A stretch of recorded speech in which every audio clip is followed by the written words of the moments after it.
মায়ার বাঁধনে গাঁথা এক অদৃশ্য বন্ধন, প্রেম, অভিমান, ত্যাগ আর শত শত আলোড়ন। একটি ঘর, দুটি প্রাণ, তার মাঝে হাজারো স্বপ্ন। সেই স্বপ্ন গড়তে গিয়ে জমে সুখ আর দুঃখের পূর্ণ। সকালে স্বামী বের হয় কাজে, হাতে টিফিন কেরিয়ার। স্ত্রী দাঁড়িয়ে দরজায়, চোখে থাকে এক অদৃশ্য আড়াল। বিকেলে ছোট্ট মেয়ে বাবার জন্য দরজায় বসে। মা রান্নাঘরে, হাতে খুন্তি ভালোবাসার সুগন্ধ মিশে। কখনো অভাব, কখনো অভিমান, আবার কখনো মারাত্মক দ্বন্দ্ব। আবার রাতে দুজনেই ভুলে যায় দিনের সব গন্ডগোল।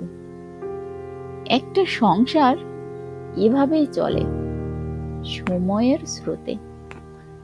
ভালোবাসার সেতুতে, দুজনের হাতের গাঁথনে। একদিন ছেলে মেয়ে বড় হয়, নতুন ঠিকানাও খুঁজে। বৃদ্ধ বাবা মা বসে থাকে একলা জানালার কোণে। তবুও সংসার থেমে থাকে না, নতুন গল্প গড়ে। পুরনো স্মৃতি থাকে হৃদয়ে, মায়ার বাঁধন পড়ে। সংসার মানেই কিন্তু বোঝা নয়, সংসার মানে ভালোবাসা। অল্পতে সুখ খুঁজে নেওয়া, ত্যাগের উপাখ্যান রচনা করা। যেখানে অভিমান গলে যায় এক কাপ চায়ের উষ্ণতায়, সেখানে ভালোবাসা বেঁচে থাকে দুটো হাতের স্পর্শে। যেখানে স্বপ্ন গাঁথা হয় যত্নের সুতোয়, সেখানে সুখ দুঃখের রং মেশে একই সুরে।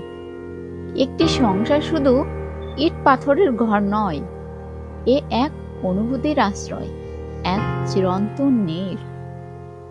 দুই হাতে ভালোবাসা বোনা হয় প্রতিদিন। একটি থালায় ভাগ হয় হাসি, ত্যাগ আর অগাধ বিশ্বাস। রাগের পেছনে লুকিয়ে থাকে অপার মায়া, আর কষ্টের মাঝেও ঝলক দেয় এক চিলতে আলো। ঝড়ে কেঁপে উঠলেও গৃহদীপ কিন্তু নিভে যায় না। শীতের রাতে কম্বলের উষ্ণতা হয়ে যায় ভাষা। ভালোবাসার সংসারে হিসেব মেলানো কিন্তু হয় না। কার কত বেশি দেওয়া, কে পেল কম, তা গোনা হয় না। সময়ের ঘূর্ণিতে একদিন সব কিছু বদলে যায়। নতুন মানুষ আসে, পুরানো গল্প ফিকে হয়ে যায়। তবু সেই দেওয়ালে টাঙানো কিছু পুরানো ছবি বুকে আগলে রাখে সংসারের অমূল্য কবিতা।